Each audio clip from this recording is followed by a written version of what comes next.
Olá, meus irmãos e irmãs de Ideal Espírita, vocês amigos e amigas que nos acompanham aqui na página Estação da Luz Espírita, muitíssimo obrigado mesmo pela sua companhia.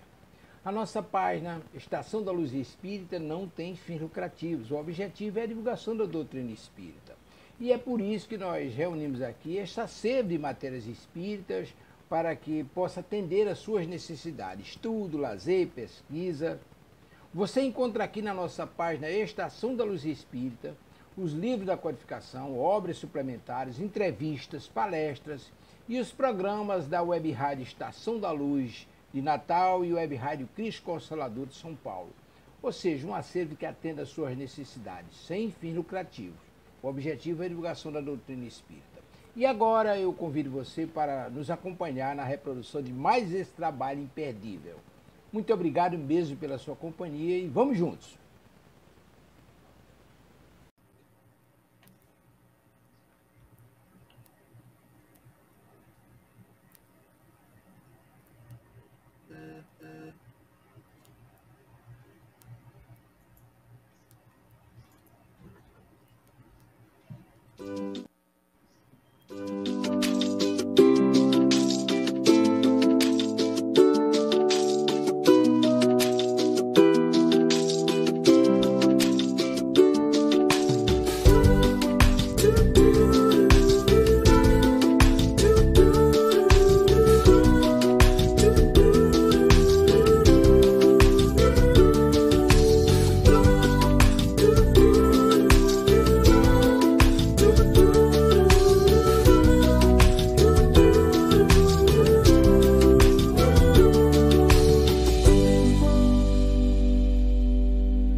Chegou o nosso sábado, o tão esperado sábado de leitura. A gente não lê livro só nos sábados, a gente lê livro outros dias também, mas no sábado a gente vai aprender sobre aquilo que a gente está lendo. E o nosso livro maravilhoso é qual?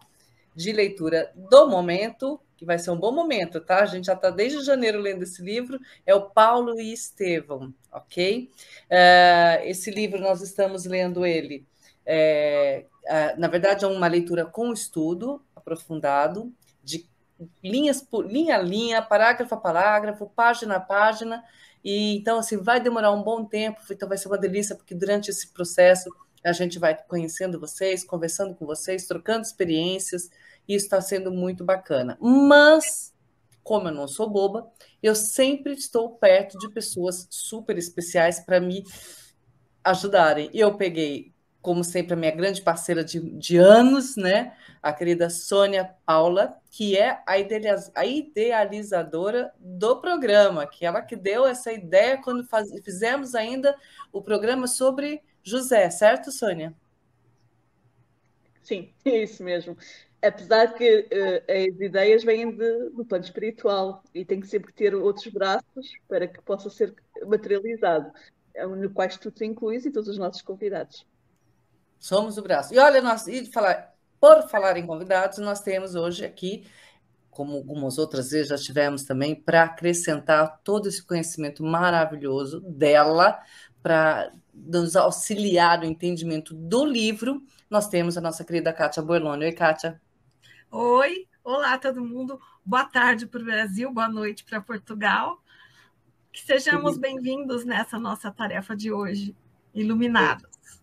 Exato. Olha, a gente só tem a agradecer, sabe, o meu carinho, o meu respeito por você, e cada dia cresce muito mais. E realmente, eu falo, mas não é brincando, eu passo o sábado assim, taquicardia, pensando, pesquisando, tentando, mas uma taquicardia boa, tá? Com aquela emoção gostosa, só para poder dar continuidade nesse livro. E a gente está num período muito bacana da leitura desse livro, que a gente já vai chegar lá. Não posso avançar antes de fazermos o que é principal, é pedir a proteção dos nossos espíritos mentores deste trabalho, que nos iluminem, né, e que ajudem a coletar essas energias que são manipuladas nesse nosso trabalho, porque toda vez que estamos falando em nome do Cristo, no aprendizado e no ensinamento, a gente está fazendo um trabalho também. Então, neste trabalho, que eles peguem essas energias lindas e maravilhosas que aqui foram manipuladas e levem para aqueles que delas precisarem. Todas as casas da terra e no céu. O importante é que a gente está aqui de coração, de braço aberto, com muita alegria, para poder partilhar com vocês esses momentos. E agradecemos exatamente essa oportunidade da partilha. Por que é partilha? Porque é daqui para aí e daí para cá. Somos todos juntos. As perguntas que vêm são muito esclarecedoras também, gostamos da participação de vocês. E aqueles que estão vendo pelas gravações, né? Porque a gente também tem alguns horários, estamos num horário um pouco difícil, tanto para o Brasil quanto para Portugal, e num dia. Então, aqueles que vêm pelas gravações também podem mandar as perguntinhas de vocês. Tem o telefone que está correndo aqui na tela, vocês vão olhar. Manda o WhatsApp, a perguntinha, que essas perguntas chegam até nós, tá? Então, estamos juntos aqui. Vou fazer a nossa oração de abertura, ok? E conto com a alegria de vocês e para a gente se inspirar mais. Mestre Jesus, que maravilha poder estar junto contigo novamente. Cada dia que passa, nos sentimos mais próximos de Ti. Obrigada por ser essa chama que ilumina o nosso caminho. Obrigada por trazer outras chamas para iluminar o nosso caminho. Espíritos que se colocaram à disposição de nós, de Ti, né, na verdade, para nos orientar, nos amparar, e com seus exemplos, com seus sacrifícios, também nos mostrarem que a jornada pode ser difícil, mas é compensadora, porque estaremos lá junto contigo e um dia junto com Deus, nosso Pai Criador. Muito obrigada por essa oportunidade de podermos falar em Teu santo nome, de podermos falar de Ti e de estarmos com pessoas tão especiais falando de Ti. Nos oriente, nos ampare, nos ilumine neste momento, para que possamos absorver tudo aquilo que aqui for ensinado. E assim seja. Olha, muita coisa, né?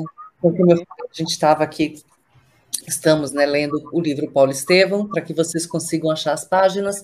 O meu, que é da Federação Espírita Portuguesa, nós estamos na página 63, no segundo parágrafo.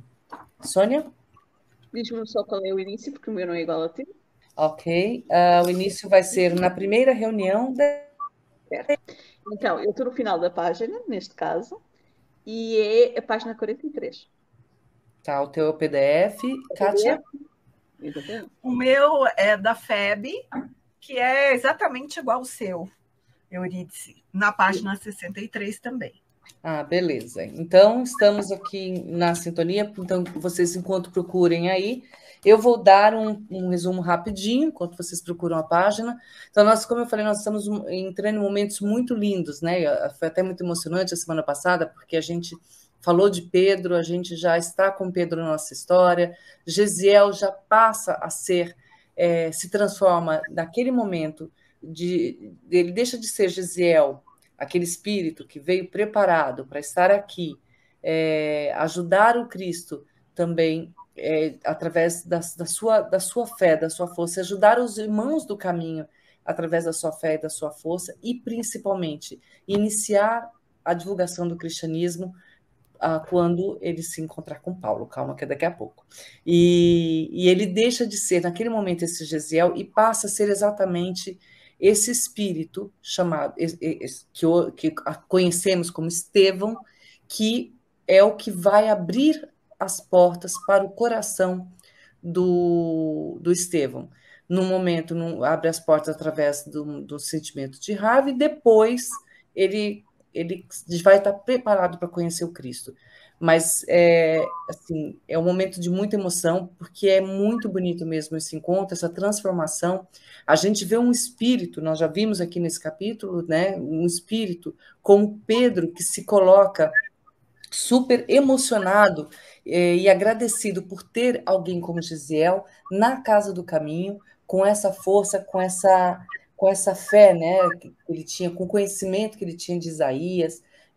A gente vê esse próprio Pedro se prostrando diante dele, querendo conhecer, não pela curiosidade, mas pelo magnetismo que Gesiel emanava, querendo conhecer quem era essa pessoa. E nós vamos dar continuidade para conhecer quem é Gesiel. Perfeito, gente? Algum complemento?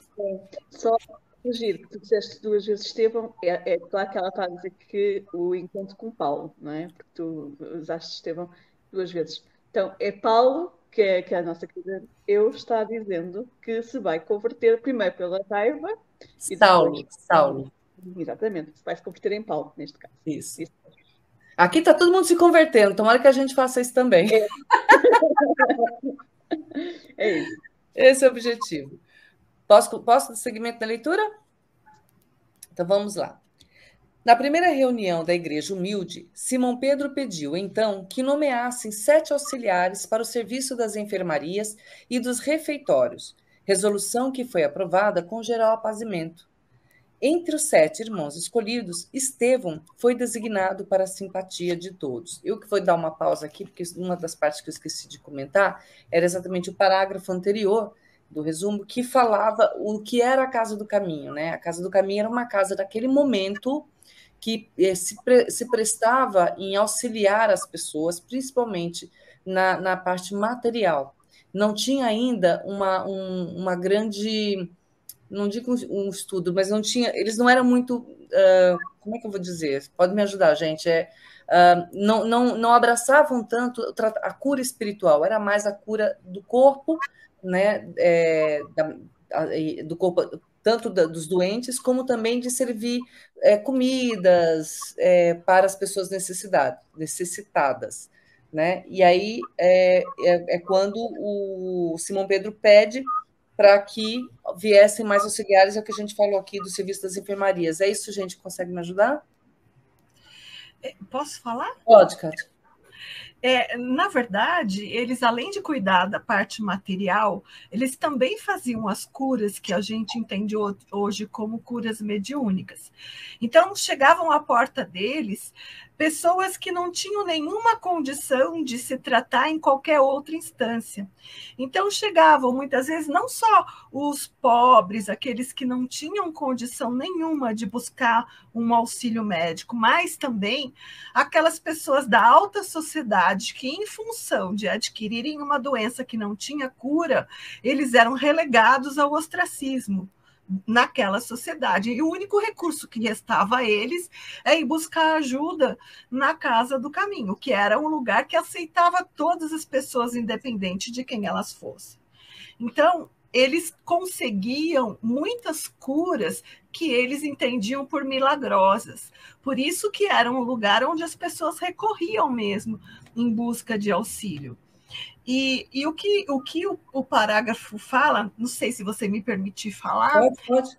É que João percebeu que, além de oferecer a questão material, era preciso que eles oferecessem também a palavra, o entendimento, porque a Casa do Caminho propunha não só acolher os necessitados de auxílio material, mas principalmente eles eram necessitados de auxílio espiritual. E essa lacuna só ia ser preenchida quando eles fossem evangelizados. E era esse o propósito. E ao escolher esses 7 diáconos, que a gente chama, né, que os teólogos chamam, essas pessoas iam estar fazendo esse papel de suprir essa lacuna espiritual. Então, transformando aqueles que chegavam doentes em possíveis trabalhadores do local também. Quando eles eram curados, quando eles se restabeleciam, eles passavam, a partir de serem evangelizados, eles passavam a trabalhar em favor do outro também. Boa, muito bem esclarecido. Sônia, algum comentário? Ela clarificou corretamente a Cátia. Eu só queria frisar aqui uma coisa muito importante, que é a única possibilidade de haver cura física também é a cura do espírito, porque a doença parte primeiro do espírito. Nós é que muitas vezes nos esquecemos dessa parte, que é o espírito que, no fundo, necessita de ser tratado. Há doenças na Terra que são resultado de não estarmos no planeta de provas e expiações e que não está relacionado com a questão kármica ou com necessidades de transformação, nomeadamente uma constipação, mas não deixa de ser um alerta. Quando nós apanhamos um vírus ou uma bactéria, significa que nós baixamos as nossas defesas. E porquê que essas defesas foram baixadas? É tentar compreender em nós o que é que nos está a fazer tornar-nos mais suscetíveis a determinadas doenças. E isso normalmente tem a ver com a forma como nós vivemos a nossa vida, como é que nós encaramos as coisas da vida. E então é importante compreendermos a necessidade também, e aqui passando aquilo que a Cátia disse, para o nosso próprio movimento espírita, que quando as pessoas aportam à casa espírita procurando curas mediúnicas no sentido espiritual de doenças de obsessões, por exemplo, ou curas físicas, também existe as duas coisas, não podem se esquecer que isso só é possível, tal como dizia o mestre, porque nós estamos na linha de merecimento. A tua fé te salvou. Vai e não peques mais. Portanto, pressupõe que há algo que nós necessitamos de modificar em nós, como pessoas, para que as doenças não regressem de outra maneira ou mesmo iguais. Portanto, se nós formos analisar aqueles que foram curados por Jesus, no final de vida, a maioria deles, para não dizer praticamente todos, voltaram a ter as mesmas doenças, porque eles não conseguiram fazer a segunda parte, que é a transformação moral. Necessitavam da dor. Okay? Isso. Muito bem. Começou para o jovem de Corinto uma vida nova. Aquelas mesmas virtudes espirituais que iluminavam a sua personalidade e que tanto haviam contribuído para a cura do Patrício, que restituíra a liberdade, difundiam entre os doentes indigentes de Jerusalém os mais santos consolos. Grande parte dos enfermos, recolhidos ao casarão dos discípulos, recobrou a saúde. Velhos, desalentados, encontravam bom ânimo sob a influência da sua palavra, inspirada na fonte divina do Evangelho. Mães aflitas buscavam-lhe o conselho seguro. Mulheres do povo, esgotadas pelo trabalho e angústias da vida, ansiosas de paz e consolação, disputavam o conforto da sua presença carinhosa e fraterna. Aí é o que eu disse mesmo, né, antes, que é o próprio magnetismo do Gesiel, né, do Estevão. Do Estevão. Agora Estevão. Que ele ele atraía as pessoas pelo espírito que ele já era, né? Que ele já veio preparado, a gente já falou disso várias vezes, então pelo espírito que ele já era, ele já trazia as pessoas. E essas curas, como vocês falaram mesmo, acontecia pelo merecimento das pessoas e também pelo magnetismo deles, né? Dos grandes trabalhadores ali da casa naquele momento, né? Sim, os médios são instrumentos, não é? Os bons espíritos utilizam os médiums que têm capacidades de doação, neste caso curas físicas, estamos aqui a falar delas. Depois, mais à frente, vai ser muito importante esta parte das curas físicas, para uma conversa que vai existir com, não vou dar spoiler, com alguém que vai aparecer brevemente na nossa história, que é o que dá o título, no nosso querido Saulo. Então, nós precisamos de compreender que ele tinha essa capacidade e que essa capacidade é possível porque ele doava-se profundamente quando cuidava de alguém. Nós vimos como é que ele cuidava, não é? Daquele nosso irmão que está no barco e que chega lá, né, o Patrício, que ele cuidou com amor como se fosse família. Nós falámos aqui várias vezes sobre isso. Ele tinha essa doação natural dele. Todos nós somos energia condensada. Então essa energia que nós emanamos de amor vai ser útil para aqueles que estão à nossa volta. Mesmo que nós não percebamos, podemos estar a ser instrumentos dos benfeitores, se nós estivermos ali cuidando de alguém, e se tivermos essa capacidade de doação, os benfeitores irão utilizar. Por isso é muito importante que nós compreendamos o quanto é importante, outra vez não, quanto é bom, vamos corrigir, isto às vezes importante não faz sentido, quanto é bom, nós quando estamos a cuidar de alguém que está doente, nós estamos a cuidar com amor. Porque é utilizado pelos benfeitores também, esse nosso amor, essa nossa doação, porque nós temos capacidade de doar a nossa energia. Nós, por exemplo, quando estamos a falar, estamos a emanar energia. A minha energia, se estiver a ser uma energia com sentimento, vai chegar a vós. Eu, por exemplo, quando lê, ela lê com emoção, porque ela está a sentir aquilo que está a ler e muitas vezes nos emociona, porque estamos a transmitir essa energia do seu próprio sentimento. Então, é a mesma coisa aqui, não é? Porque tanto pode ser a cura pela ação magnetizadora da imposição das mãos, da cura, né, neste caso física, como pode ser também da magnetização da palavra que chega e toca aos corações, que levam à transformação. E isso era uma capacidade que Gesiel, agora Estevão, tinha, porque ele tinha essas duas capacidades. Posso falar uma coisa? Deve. Gesiel tinha também uma coisa que a gente não pode ignorar. Ele era uma pessoa instruída. Ele conhecia muito bem o Velho Testamento e todas as passagens do Velho Testamento que falavam de amor ao próximo, todos os profetas que previram a vinda de Jesus, a maneira como Jesus veio. Ele conhecia tudo isso e ele sabia dentro de si dessa verdade toda. E esse saber é que faz a força do nosso magnetismo se emanar através da nossa fé. Eu me lembro muito de Humberto de Campos, que depois que ele começou a psicografar através do Chico, ele dizia que ele, quando vivo, ele tinha fé, e que depois que ele estava na situação de passar a psicografia para o Chico, ele podia dizer que ele ia além de ter fé, ele sabia. Então, é muito importante essa consciência, essa certeza tão grande no nosso íntimo que nos impulsiona. E Gesiel, Estevão, né, tinha essa fé implantada de tal forma no seu coração, solidificada através do conhecimento que ele adquiriu com a mãe no começo das Escrituras, e agora com Pedro sobre Jesus. Então ele conseguiu fazer uma junção, porque Jesus disse: eu não vim destruir a lei, eu vim dar cumprimento a ela. O que o Estevão fez? O Estevão conseguiu perceber essa continuidade. O Estevão conseguiu perceber que o Velho Testamento, o conhecimento que ele tinha, o preparou para entender a proposta de Jesus. Então, ele fez uma ligação, ele continuou, ele compreendeu a lei como Jesus veio trazer.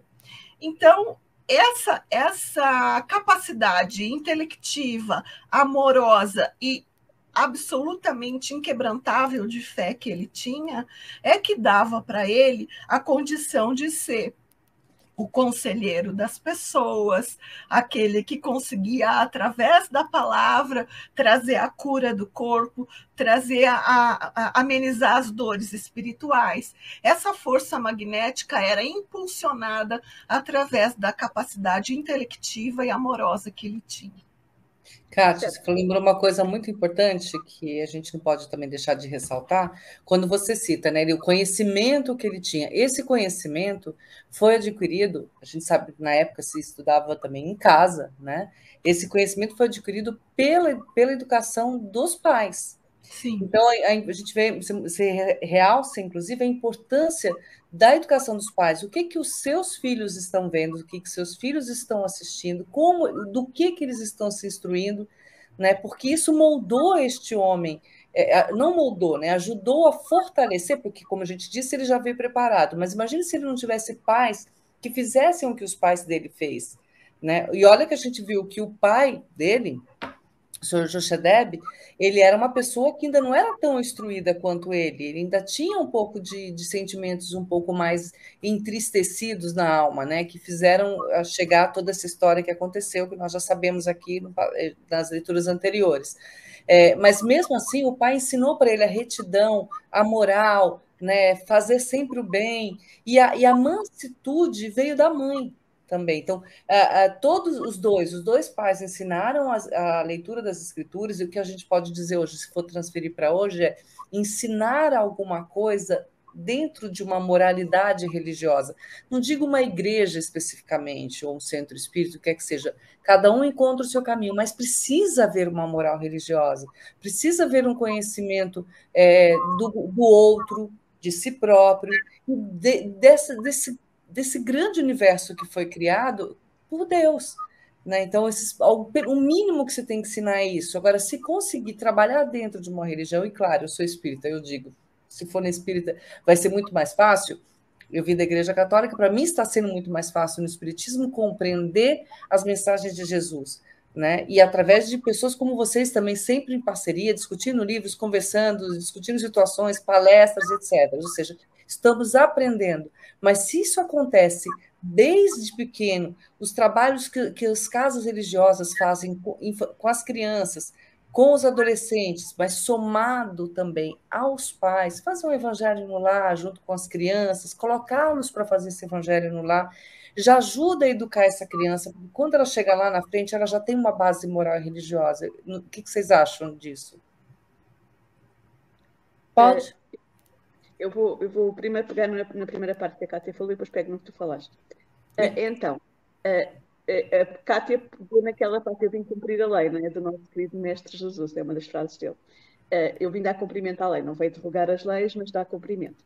E quando ele fala de dar cumprimento, o que é que ele veio fazer? Ele veio dar cumprimento realmente, ou seja, vivenciar. Quando Gisiel já vivenciava, porque ele já vivenciava, não é? Ele já vivenciava sem conhecer o Mestre, ele vivia aquilo. Tal como a Cátia muito bem disse, pelos estudos que ele fez do Antigo Testamento, onde o amor também se fazia presente, portanto, e que Jesus veio dar cumprimento, viver, né, na realidade. E quando ele começou a ver quem era Jesus, né, como é que ele tinha vivenciado, como é que tinha sido a vida dele, ele conseguiu facilmente assimilar. Né? Portanto, eu achei interessante, Cátia, te teres pegado nisso, porque eu acho é uma das coisas mais belas, é exatamente. Aí, pegando nisso que a Cátia falou, vou para eu. Nós precisamos não só de dar a instrução ou educação no sentido moral, não é? Nós precisamos de vivenciar. Os pais precisam também se evangelizar em conjunto com os seus filhos, porque os filhos aprendem pelo exemplo. Aquela máxima, eu não sei se vós tendes aí no Brasil, ou vocês têm aí no Brasil, esta frase, faz o que eu digo, não o que eu faço. Isso não se faço o que mando e não faço o que eu falo. Exato. Pronto, a frase é semelhante, certo? Repete eu, porque eu cotei-te. Diz-me qual é a frase. Faça o que eu mando e não faça o que eu faço. Ok. Eu conheço, faça o que eu digo. Faça o que eu digo e não faça o que eu faço. Isso. Pronto, que usamos cá. Que é exatamente o contrário que a gente tem que fazer, né? Exatamente. Pronto, eu ouvi esta frase muitas vezes ao longo da minha infância, dos meus pais. Porque, por exemplo, não fumes, eles fumavam. Não faças não sei o quê, eles faziam. E eu trago sempre este exemplo, porque eu acho que é o exemplo máximo de uma criança que estava a ser evangelizada. Eu já contei aqui esse exemplo, mas eu vou só relembrar.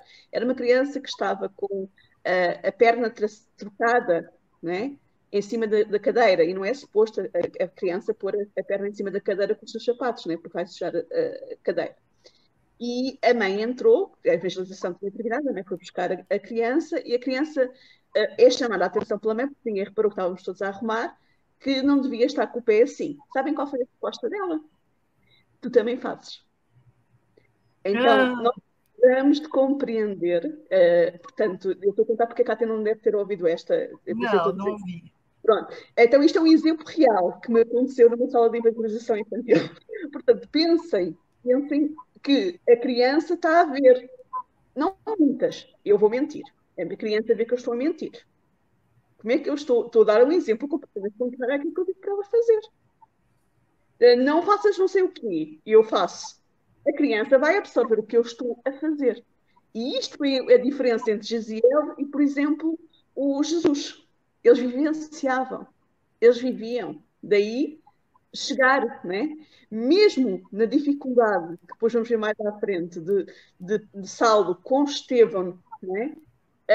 Na relação, Estevão passava para o Saulo aquilo que ele era. E isso ficou vincado nele. Porque ele dava um exemplo.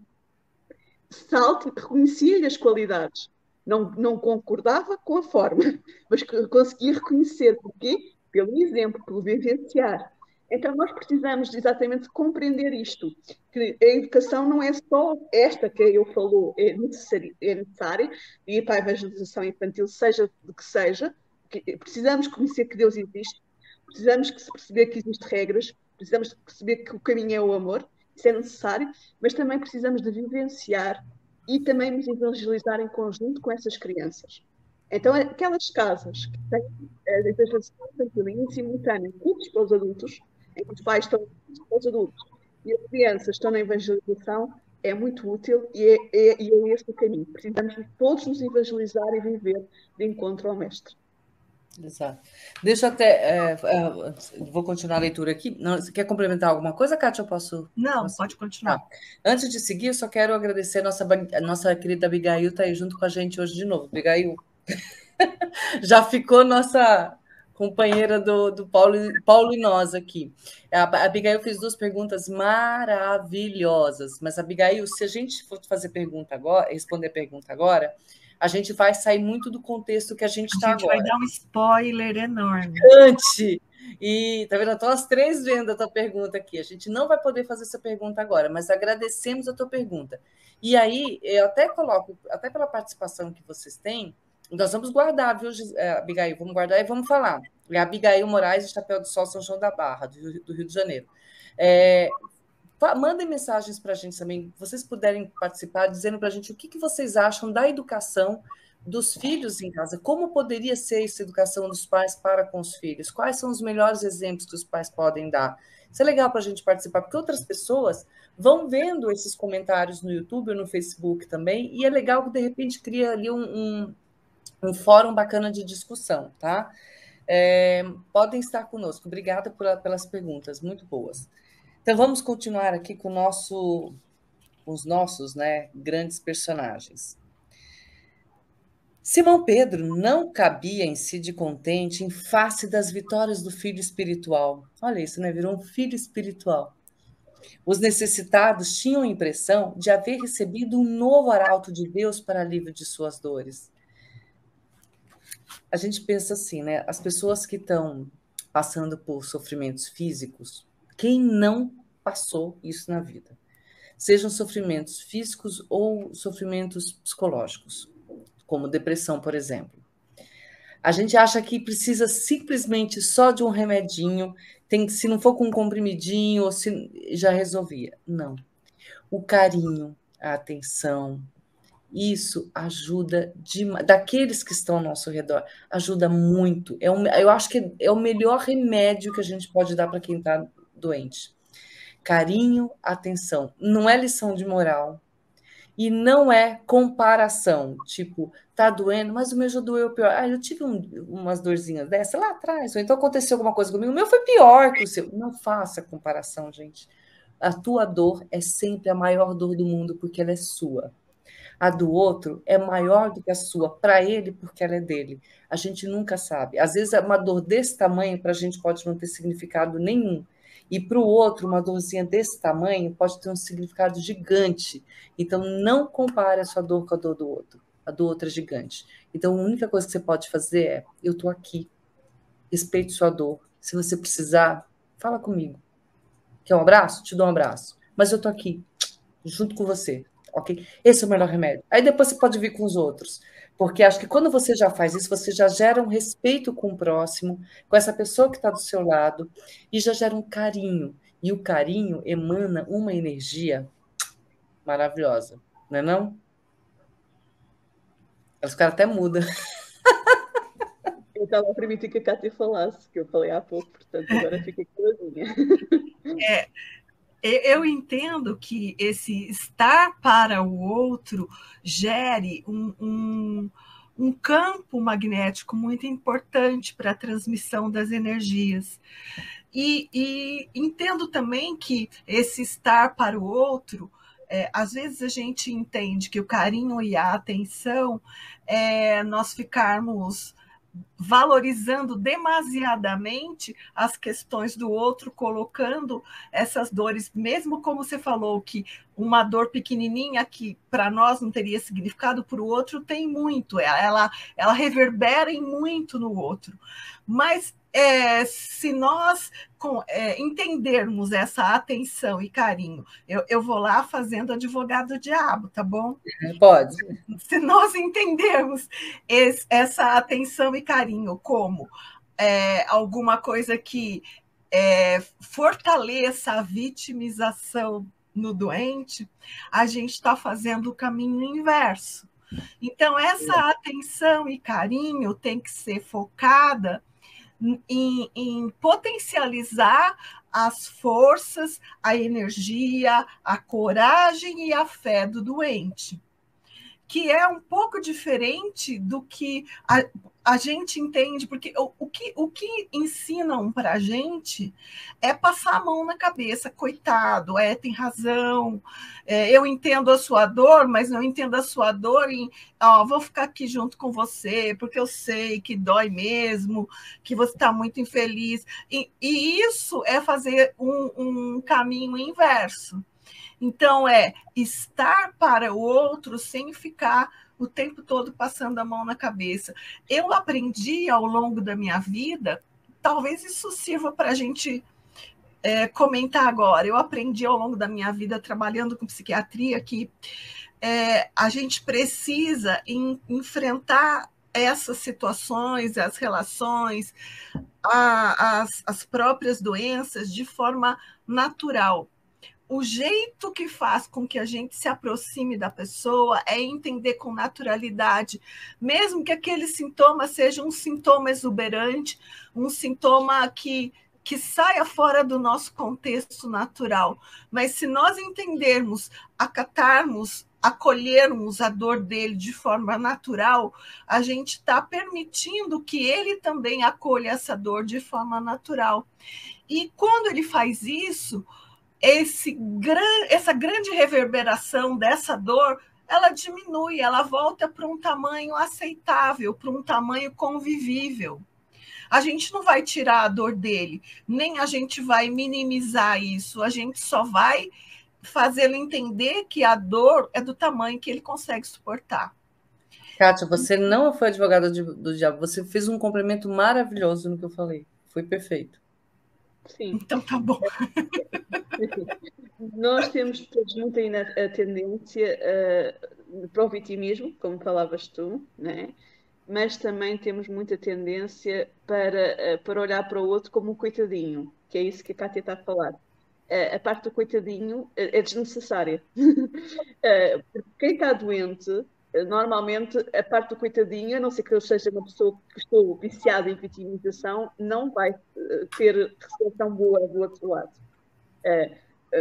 Quem relaciona-se com pessoas que já tiveram doenças em fase terminal ou que já partiram aqui em vida, nomeadamente oncológicas, câncer, cancro em Portugal, o que acontece é que, se formos ver aqueles que normalmente estão lá, eles não querem essa parte da vitimização. Querem sim que puxem para cima, que digam para batalhar, não é? E para a frente. Estar ali na mesma a dar apoio. Nós temos um exemplo muito próximo, não é? Amanhã vamos estar no aniversário desse nosso querido companheiro Francisco.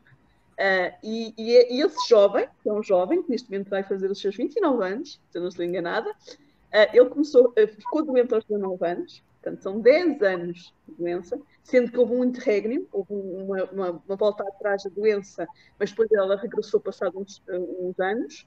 Portanto, e ele, as duas vezes que ele teve essa situação, teve que vencer e ir para a frente, em que na última até teve um transplante, não é? A forma dele encarar é que não quer ser vítima. Não deixou de viver a sua vida dentro das suas limitações, não deixou de fazer. E isto faz diferença. E então nós também precisamos de compreender como sendo aqueles que são familiares, aqueles doentes deste género, que estão em fase terminal, com doenças, não pesar, né? Não irmos para lá quando eles estão doentes com aquela cara muito sisuda.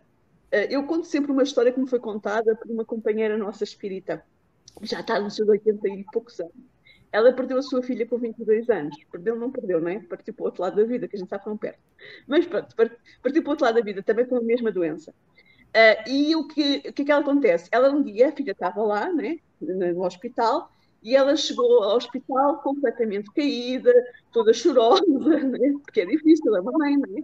E estamos a falar de uma época, estamos a falar em 1985, mais ou menos. Então, pensemos que era ainda mais complicado que hoje é em dia. Porque hoje em dia já houve um avanço da ciência em termos de tratamentos. E o que é que acontece? Que isto para nós percebermos. Sabem o que é que ela disse para a mãe? E ela estava numa cama do hospital. Mãe, tu estás pior que eu. A mãe aprendeu a lição ali. O que é que ela fez a partir daí até hoje? Pinta-se, mesmo que esteja a pior farrápula do mundo. Pinta-se. Para quê? Porque estava a pesar. Então nós precisamos de conseguir contrabalançar. Nós também somos doentes, no fundo, espirituais. Portanto, quando alguém está doente ao nosso lado e nós amamos muito, é difícil, não é fácil. Então, mas precisamos de conseguir vencer essa parte, dizer assim, ok, como é que eu posso fazer para me ajudar, porque é uma situação dolorosa, e ajudar aquele que está mais necessitado, que está neste momento doente. E este esforço é o que a doutrina espírita nos ensina, né? Como fazê-lo, que é doar, né? Sem esperar nada em troca, mas principalmente ser suporte. Dizer, vai para a frente, tem fé, tem coragem, Deus sabe o que faz. E isto é o que nós podemos fazer no nosso dia a dia. Enxergar o outro, né? Sem proteger demais o outro. Deixar o outro fazer o papel dele. É isso que a Kátia quis dizer, não é isso, Kátia? Isso. Muito bem. Em pouco tempo, Estevão tornou-se famoso em Jerusalém, pelos seus feitos quase miraculosos. Considerado como o escolhido do Cristo, sua ação resoluta e sincera arregimentara em poucos meses as mais vastas conquistas para o evangelho do amor e do perdão. Seu nobre esforço não se limitava à tarefa de mitigar a fome dos desvalidos. Entre os apóstolos galileus, sua palavra resplandecia nas pregações da igreja, iluminada pela fé ardente e pura. Quando quase todos os companheiros, a pretexto de não ferirem velhos princípios estabelecidos, deixavam de ampliar os comentários públicos para além das considerações agradáveis ao judaísmo dominante. Estevão apresentava à multidão desassombradamente o Salvador do mundo na glória das novas revelações divinas, indiferente às lutas que iria provocar, comentando a vida do mestre com o seu verbo inflamado de luz. Os próprios discípulos surpreendiam-se com a magia das suas profundas inspirações. Alma temperada, na forja sublime do sofrimento, sua pregação estava cheia de lágrimas e alegrias, de apelos e aspirações. Ele estava, essa comparação aqui, gente, é com todos os que estavam lá. Olha o espírito que era este menino.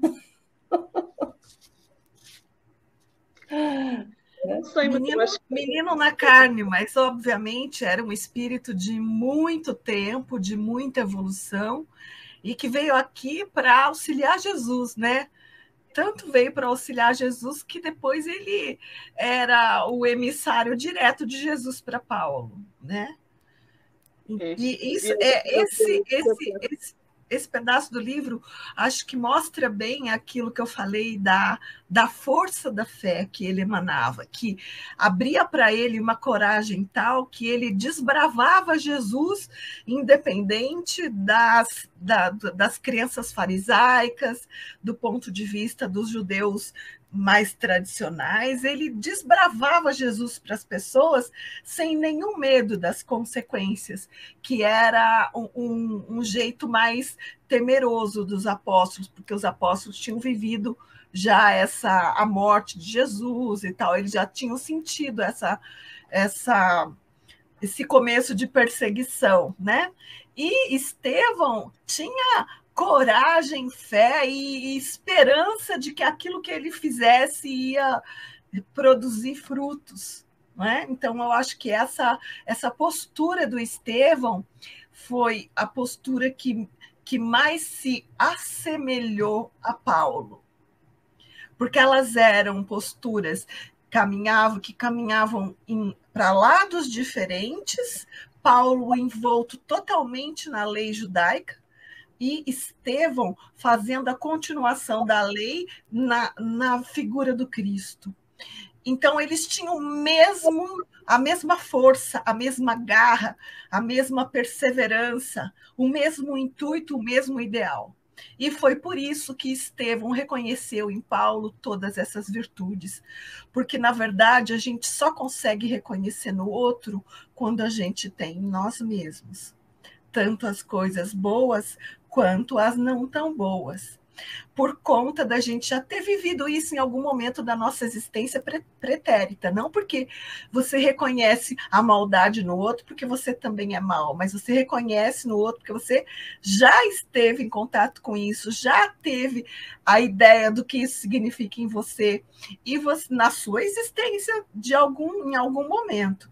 E você consegue perceber isso fora. Por isso é importante a gente se autoconhecer, porque só o autoconhecimento vai fazer com que a gente desbrave as nossas virtudes, coloque-as para funcionar, para brilhar, e faça a gente entrar em contato com essas virtudes do plano espiritual superior, né? Já falei muito. Muito bem, muito bem. Isto também é mesmo um spoiler, mas não faz mal. Eu também há pouco tempo. Dei um spoiler. Pois é. Mas é importante o que disse, muito importante, porque vai responder muito depois também às dúvidas que as pessoas têm. A alma temperada na força sublime do sofrimento. Ele sofreu esta vida inteira, não é? Perdeu a mãe, de uma maneira também complicada, perdeu o pai, perdeu a irmã, foi escravizado. E então, não é o acaso que eles põem aqui, alma temperada na forja sublime do sofrimento. Como ele sofreu, como ele teve que passar por diversas dificuldades, a sua pregação era verdadeira, porque ele tinha vivenciado. Voltamos àquela questão da vivência, mais uma vez. Sim. A necessidade de vivenciarmos. Nós precisamos vivenciar tudo na nossa vida. Nós não vamos ser santos de um dia para o outro, não é? Vamos dizer assim, é a expressão que nós costumamos usar. Nós não nos vamos transformar de um dia para o outro, mas nós temos que nos esforçarmos diariamente para nos transformarmos. Então, que nós possamos pegar nas dores, no sofrimento, no sentido positivo. O que eu posso aprender com isto? Foi isso que Gisiel fez, não é? Viveu. Como é que eu posso usar isto para o bem? E não no sentido de como é que eu vou usar isto para prejudicar o outro. Porque nós ainda estamos muito ainda na lei de talião. Olho por olho, dente por dente. E o objetivo aqui não é essa, que era a lei que ainda seguia o pai, né, do nosso querido Gisiel e Abigail, o José. Era essa a lei que ainda imperava mais nele. E nós, se formos analisar o que é aquilo que a Cátia diz, profundamente dentro de nós ainda temos isto. Podemos não partir para a ação física, mas está no pensamento. A raiva, o rancor, tudo tem a ver com isto, né? Desta nossa ainda desejo E ele não. Ele vivia completamente ao contrário. Por isso, como ele falava, exemplificava, isso transmite-se, né? A Sónia que está aqui a falar não vive como Gisiel. Portanto, não vai ter o mesmo impacto as minhas palavras em vós que tinham as palavras de Gisiel. Porque ainda não vivencia como ele vivencia. Mas não significa que nós não devamos também fazer a nossa parte, não é? De estar aqui e dizer, ok, eu tenho estas dificuldades aqui, eu faço muito isto, estas dificuldades aqui, mas estou esforçando-me para fazer desta maneira. Eu ainda reconheci isto, não é? Então nós precisamos exatamente de fazer isto, tirar as máscaras que nós criamos, as traves, não é? Que colocamos em nós próprios e dizer que somos perfeitos. Nós não somos, perfeitos só o Pai é, já dizia o Mestre. Então nós precisamos desconstruir isto e perceber como é que a gente pode fazer para nos tornarmos melhores seres humanos. E isto talvez seja o exercício mais difícil, não é eu? Exato. Mas o importante exercício quer dizer que tem que ser ativado, né? Então, vamos praticar, vamos exercitar, né? Bom, em poucos meses, seu nome era aureolado de uma veneração surpreendente. E ao fim do dia, quando chegavam as orações da noite, o moço de Corinto, ao lado de Pedro e João, falava das suas visões e das suas esperanças, cheio do espírito daquele mestre adorável que, por intermédio do seu evangelho, lhe semeara no coração as estrelas abençoadas de um júbilo infinito. Aí eu queria eu vou abrir aqui um comentário para a gente fazer, essa parte seu nome era aureolado de uma veneração surpreendente. Ele não fazia para ser assim, todo o trabalho dele era de amor, era de carinho, a gente não tem nem dúvida disso pela leitura que a gente faz até hoje. Ele não fazia isso com o intuito de ser o grande divulgador de Jesus, o grande curandeiro da Casa do Caminho, né? O protegido de Pedro, não era isso, ele fazia por amor. E aí, isso é mais um alerta para nós, trabalhadores da doutrina de Jesus, que às vezes esquecemos que se a gente está nessa situação que a gente está, é porque a gente tem que aprender muito mais. Né? Se nós estamos fazendo pelo próximo, é para aprendermos pelo próximo. E se nos destacamos de alguma forma dentro do trabalho que nós fazemos, que tenhamos a humildade de saber que não nos destacamos porque nós merecemos, mas porque aqueles que nos assistiram mereceram muito mais do que nós. Né? A gente está aqui para aprender de novo o que a gente não aprendeu ainda. Então, se você que quer ser o maior, saiba, você realmente é o menor.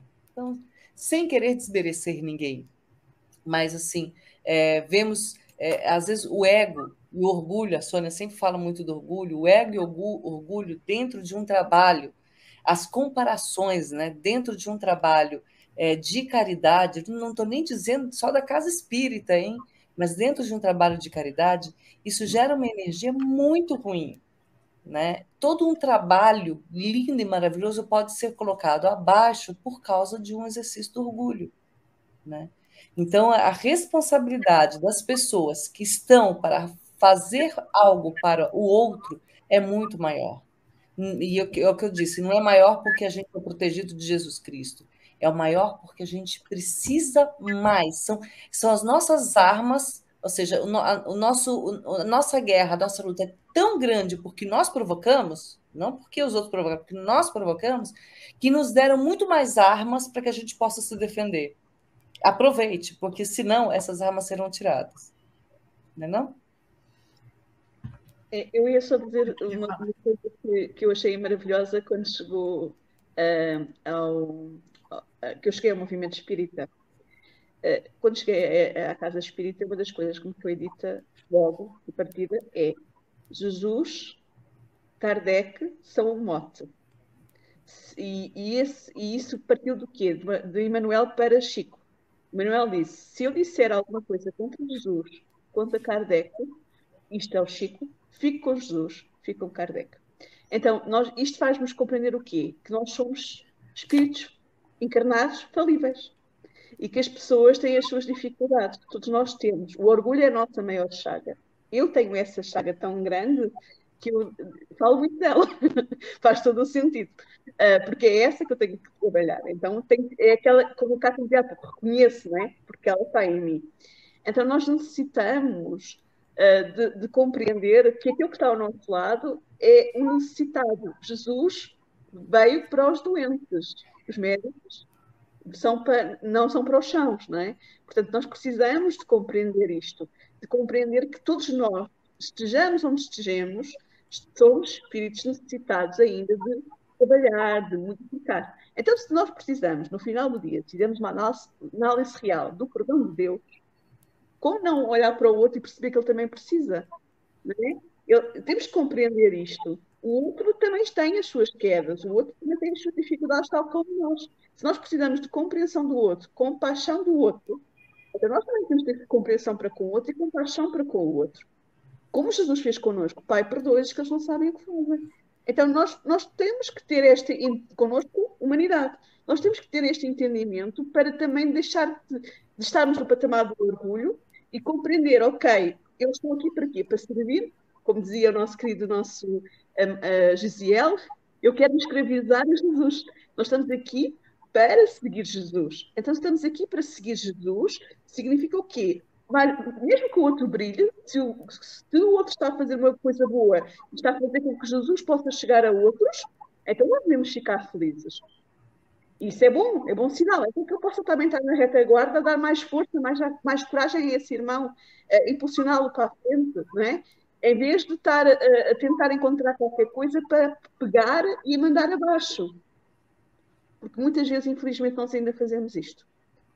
Sim, Kátia.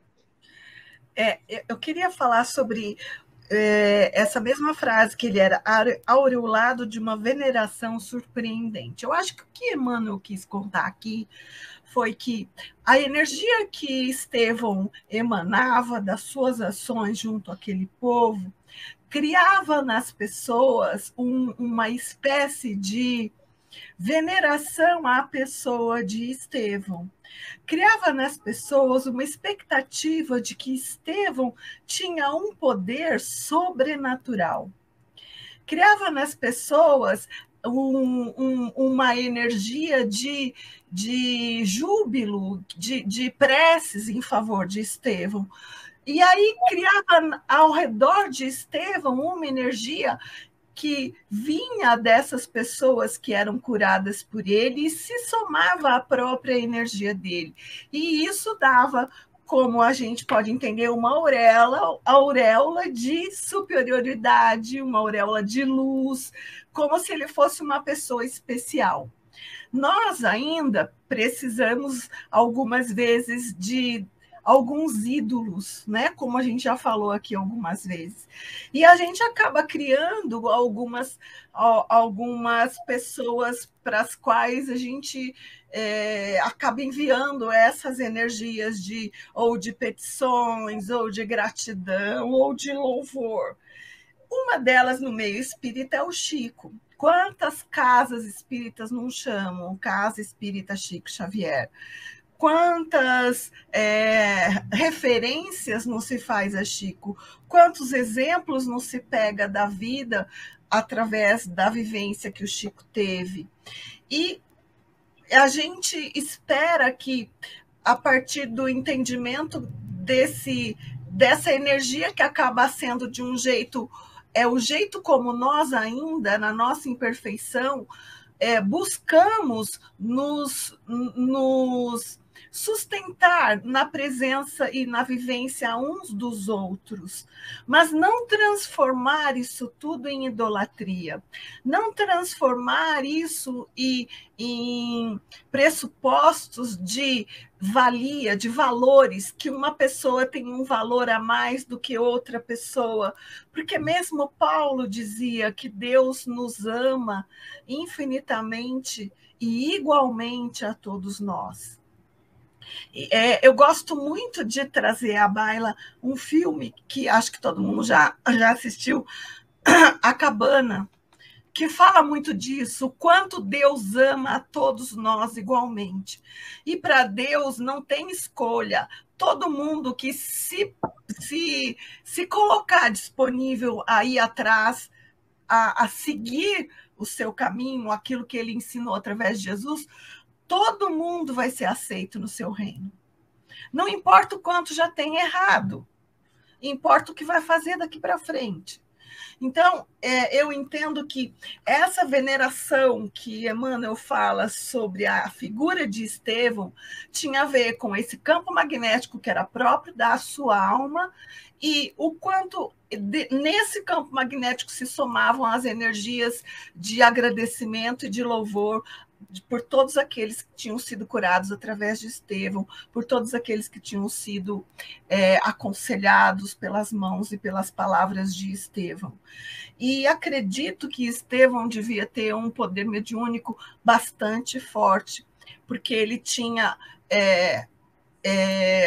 visões, ele tinha ideias, ele tinha intuições que vinham do plano espiritual, quiçá direto de Jesus, não? E isso trazia, a presença de Estevão trazia para a Casa do Caminho uma força nova.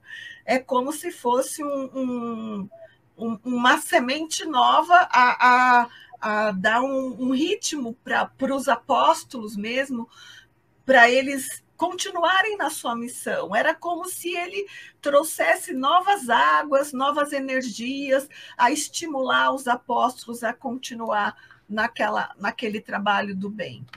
Eu acho que é mais ou menos isso que Emmanuel quer dizer com esse parágrafo, pelo menos o que passa para mim. Olha, vocês viram, né? A gente aprendeu bastante, já estamos com o tempo acabado, Sônia. Eu queria fazer tem um negócio para fazer que é anda. Diga. Não, é muito rápido.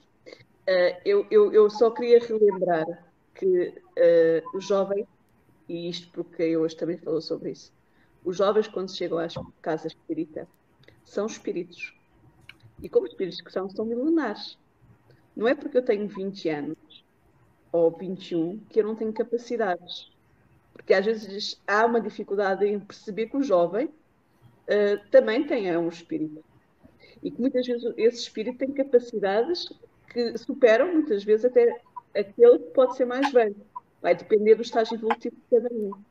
Então, é interessante percebermos aquilo que a Cátia disse, que este jovem estava conseguindo encher o coração do nosso querido Simão Pedro, que já era o mais velho de todos, que de tal maneira que Deus dava-lhe também ânimo, que era aquilo que ela dizia. Portanto, não nos esqueçamos que os jovens, quando chegam às casas espíritas, e as crianças, vão dar ânimo a todos nós para continuar para a frente. Porque eles trazem-nos também coisas novas, muitas vezes, que não são necessariamente más.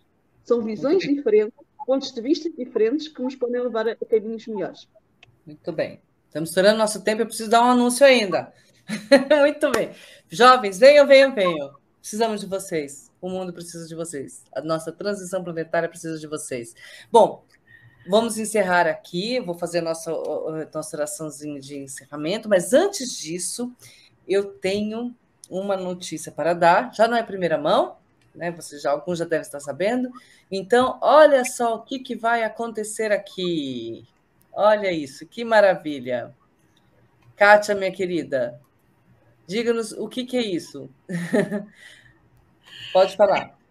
Esse é um curso que a gente dá aqui na Casa do Caminho, aqui em São Paulo, e que acabou tomando novos rumos por convite da Eurídice, e a gente vai compartilhar esse curso de estudo das epístolas, todas as epístolas do Evangelho, começando pelas de Paulo, obviamente, e a gente vai trabalhar numa contextualização, o estudo dessas epístolas, com uma visão espírita. A gente vai usar os comentários de Emmanuel para elucidar e clarear muito mais o nosso entendimento do que está por trás das letras, né? Por trás das palavras.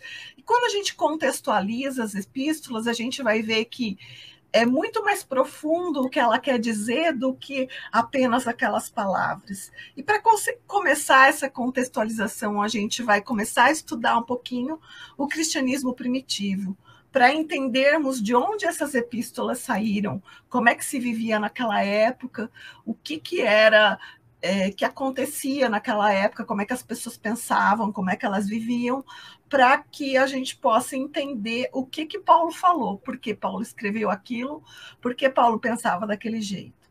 Então, a gente está convidando todo mundo a seguir conosco nesses estudos, e eu posso dizer de forma pessoal que o estudo e o entendimento das epístolas abriu para mim um mundo novo para entender Jesus.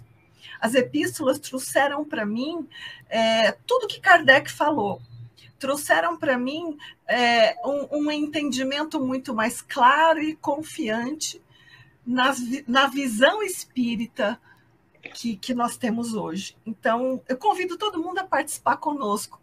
Vai ficar muito diferente a nossa vida depois que a gente estudar as epístolas, garanto. E não é só a nossa vida que vai ficar diferente, né, gente? Vocês vão entender depois quanto a gente vai aprender com isso, que a forma também como eles, como as meninas, né? Eu falo as meninas, a Kátia, todo esse time maravilhoso aí, que é a Sandra Boari, a Heloísa Assunção, a Sonja Lobo, que vem junto também, e eu e a Sônia aqui, a gente vai estar só para poder auxiliar vocês, né, nas mensagens, porque o conhecimento que elas têm e a forma que elas têm de desenvolver, de passar esse material para a gente, é muito, muito gostoso, gente, não tem como não aprender, é delicioso, gente, é emocionante, vocês realmente têm muito conhecimento, parabéns mesmo pelo trabalho que vocês desenvolvem, a gente está esperando isso. A Sônia que tem exploração. Porque no dia 1 de agosto, quando vai estudar, não é esta terça-feira, é outra, preparem-se, porque quando se fala do cristianismo primitivo, também vai fazer compreender o que nós estamos a ver agora, de Paulo Estevam. Na realidade, é a história que está por detrás. E muitas vezes há essa necessidade. Nós estamos a fazer aqui uma leitura não tão nesse sentido, mais no sentido de perceber como as personagens e o que elas são para a nossa vivência. Ali vamos ter uma contextualização histórica. Também, por exemplo, as tribos, né? De onde é que eles vêm, porque é que eles são como são. E isto vai ser um complemento delas, neste caso, como eu disse, nós somos só apresentadoras, delas para nós, e que ajuda também a que estes dois trabalhos se interliguem, porque na realidade interligam. Nada é ao acaso, não é ao acaso também que eu está fazendo este convite e também este estudo delas é extraordinário. Exato. Bom, contamos com vocês. Obrigada, gente. Imagina, isso nós que temos que agradecer pela oportunidade de receber. Então, só relembrando, toda terça-feira, Brasil, 16 horas, Portugal, 20 horas, e agora vamos fazer a nossa oração de encerramento, junto com esse nosso querido mestre, esse nosso bom pastor. Humildemente nos colocamos na condição de ovelhas, aonde nos oferecemos, mestre, para seguir os seus passos. Perdoa-nos quando nós, às vezes, nos desviarmos do nosso bom caminho, e esse caminho que vai nos afastar e fazer com que nós mesmos terminamos por nos perder no nosso dia a dia e dificultar, alongar ainda mais o nosso caminho evolutivo. Mestre Jesus, que nesse nosso caminho possamos estar prontos para auxiliar aqueles que de nós necessitarem e que neste momento, como forma também de auxílio a esses necessitados, oferecemos esse nosso trabalho a todas as casas que necessitam de tua luz. Oferecemos essa energia aos países que necessitam da tua paz. Que os homens, nós homens, possamos nos conectar com o teu carinho, com os teus ensinamentos, com a tua vivência aqui na Terra. Possamos nos conectar com todos os espíritos benevolentes que estão a teu serviço, ó Pai. Sermos neste momento, todos nós, irmãos, filhos do Deus único Criador. Que assim seja, e uma ótima semana para todo mundo. Chegamos ao final da nossa atividade. Muitíssimo obrigado mesmo pela sua companhia e espero você no próximo evento.